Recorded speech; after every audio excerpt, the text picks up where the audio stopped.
Breaking news! The Cleveland Browns training camp has taken a dramatic and emotional turn, and fans should brace themselves, because what happened on day 6 could change the entire course of the 2025 season. Imagine the anticipation, the excitement, the return of the pads, and then, suddenly, silence. The kind of silence that descends on the field when something goes terribly wrong. And I'll tell you all about it, but first, be sure to hit the like button and subscribe to the channel. Now, that sense of something terribly wrong happened when starting cornerback Martin Emerson Jr., in the final year of his rookie contract, suffered what now appears to be a season-ending Achilles tendon injury during a 7-on-7 practice. It was a non-contact collapse while covering Diontae Johnson. Those who watched live say the reaction was immediate. Emerson hit the turf, screamed in agony, and was carried away with a towel over his head, fighting back tears. The atmosphere changed instantly. Teammates gathered, some knelt in support, coaches stood stunned. After enduring multiple injury-laden seasons, the Browns are now potentially staring at another year beginning with a crushing blow to their secondary. Emerson, a third-round pick out of Mississippi State in 2022, was poised for a bounce-back year after a rough 2024 campaign mirrored by the team's dismal 3-14 record. He had come into camp with determination and reportedly spoke to the media earlier that very day about his focus on redemption. There's little optimism regarding the results of the MRI. If the Achilles tear is confirmed, Cleveland's cornerback depth gets tested instantly. Greg Newsome, too, who spent most of the last 2 seasons in the slot, might now have to shift outside. And that move will open the slot battle to names like Cameron Mitchell, Miles Harden, who coincidentally was absent from camp on day 6, and veteran Nick Needham. It's not the kind of roster juggling you want to start the year with, especially after a 3-win season and already nursing critical injuries to franchise faces like Deshaun Watson. Watson remains on the PUP list, along with Mike Hall Jr., and wide receiver David Bell sits on the NFI list. And while the Browns did receive some welcome returns, running back Jerome Ford took a second consecutive day in full pads and looked active. The headlining narrative remains Emerson's injury, and what it means for a defense hoping to return to form. And yet, amidst this darkness, a spotlight is forming on the other side of the field, the quarterback competition. With Watson's Achilles re-injury likely sidelining him for the entirety of 2025, the Browns entered camp with a wide-open QB room. Joe Flacco brings leadership but turns 40. Kenny Pickett was expected to compete, but a hamstring injury is limiting his snaps. Enter Dillon Gabriel, a third-round pick from Oregon, and Shedeur Sanders, the fifth-round rookie out of Colorado, whose stock is quietly skyrocketing. Sanders didn't arrive in Berea with starter expectations. He was supposed to be a developmental pick, perhaps a long-term project with potential. But just 5 days into camp, the buzz around his play is real. Despite not yet receiving any first-team reps, he's been sharp. On day 4, he threw 3 touchdowns in 11-on-11 drills, showed excellent ball placement, and outperformed Gabriel on multiple occasions. The staff has taken notice, and so have the fans. On day 6, Sanders continued taking snaps with the 2s and 3s. He went 2-for-2 in his initial 11-on-11 series and linked up with Luke Floria on several 7-on-7 throws. He did face some challenges in the faster-paced full-team drills, like drifting too much in the pocket and ending a series with a sack from Shelby Harris, but the raw talent and polish he displays are drawing comparisons and conversations. The coaching staff has a decision to make: continue developing him slowly, or see just how high he can fly now. Dillon Gabriel, meanwhile, might have had his best day of camp. He completed 10 passes on 18 snaps and delivered what was widely considered the play of the day, a beautifully layered sideline throw to Diontae Johnson during a 2-minute drill.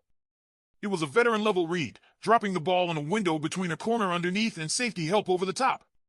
But Gabriel also ended that same drill with an interception, his lone pick of the day, on a desperation heave that didn't even reach the end zone. Flacco's reps were efficient, if unspectacular. He continues to command the huddle, keeps the offense moving in short bursts, and even showed some unexpected mobility during the 2-minute drill. But the question remains, how long can a 40-year-old truly hold off a hungry group of challengers? Right now, this Browns training camp is a study in contrasts. There's heartbreak with Emerson. There's hope with Shedeur. There's intensity across every drill and a depth chart that feels more fluid than ever before. The defensive line continues to shine. Alex Wright and Isaiah McGuire disrupted the backfield throughout day 6, and the ownership group, Jimmy and D. Haslam, fielded as many stadium questions as football ones during their annual presser. But make no mistake, the biggest on-field stories are being written in the secondary and the quarterback room. As we await official confirmation on Emerson's Achilles and watch Sanders inch closer to taking first-team reps, the energy in Berea is electric. Something big is brewing, whether it's devastating or defining remains to be seen. What do you think, Browns fans? Could Shedeur Sanders be the surprise QB1 come week 1? And how do the Browns recover if Emerson is truly out for the season? Drop your thoughts in the comments. If the first 6 days of Browns training camp have taught us anything, it's that no depth chart is safe and no storyline is locked in stone. The moment Martin Emerson Jr. fell to the turf, a new wave of uncertainty rippled through the locker room. Not just about the cornerback position, but about leadership, resiliency, and who steps up when a pillar of your defense is potentially lost for the year. Emerson was more than a name on a lineup card. He was a tone setter, a press man specialist, a rising voice who had just told reporters about his hunger to bounce back in 2025. Now, that fire will need to be channeled into recovery. So what's next for the Browns defense? The logical first move seems to be bumping Greg Newsome 2 back to the outside. While he's excelled as a slot corner in recent seasons, Newsome's college tape and early NFL snaps show he can hold up as a boundary defender. But if he moves, the dominoes fall, someone has to man the nickel. Cameron Mitchell could be that guy. He's shown flashes in sub-packages, and the coaches trust his footwork and spatial awareness. Nick Needham brings more experience but is still acclimating to the Browns' defensive terminology. Miles Harden, had he been present, might have been in the running too, but his Day 6 absence only adds more questions. The Browns' coaching staff, led by Kevin Stefanski, will be forced to test its defensive depth immediately. And if the past 2 seasons are any indication, they better have contingency plans ready.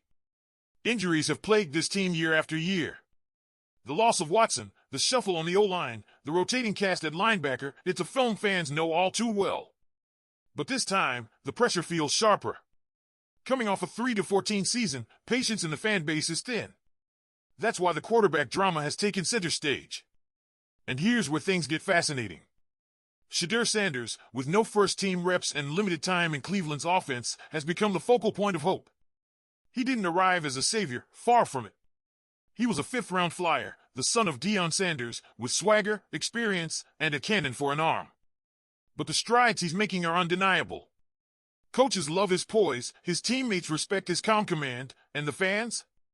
They're starting to whisper his name a little louder each day. Meanwhile, Joe Flacco continues to do what he's always done, be a professional, protect the football, and move the chains when necessary. He's the stabilizer. But stabilizers don't spark revolutions. Kenny Pickett, the other veteran on the roster, was supposed to challenge Flacco for the job. Yet his hamstring injury has opened the door for Gabriel and Sanders, and so far, Sanders is the one turning heads. The mental reps, the off-field preparation, the way he finishes each drill with attention to detail, it's what you want to see from a potential franchise quarterback. His completion rate during OTAs and minicamp? 77.3%. 9 touchdowns to just 1 pick. That's not just flashes. That's consistency. That's polish. That's pressure-tested readiness, honed from years under the media microscope at Colorado and Jackson State. He's been his father's son his whole life. Now, he wants to be Cleveland's quarterback. Gabriel still deserves credit. His Day 6 play earned respect, especially that laser to Deontay Johnson in tight coverage. He's got zip, good pocket instincts, and shows flashes of starter potential. But inconsistency in decision-making still shows up, particularly when trying to force deep throws in 2-minute drills. He's learning, fast, but Sanders? He's lurking, waiting for his shot. So as we head deeper into training camp, the stakes are sky high. The Browns might have just lost their top cornerback, but could they also be discovering their future at quarterback? Fans will be watching every rep, every throw, every media scrum for clues. Let us know below, if Shedeur Sanders starts lighting it up in preseason, should he get the QB1 nod over Flacco, Pickett, and Gabriel? Is this the dawn of a new era in Cleveland, or just another chapter in the Browns' endless quarterback saga? Drop your thoughts in the comments. Go Browns!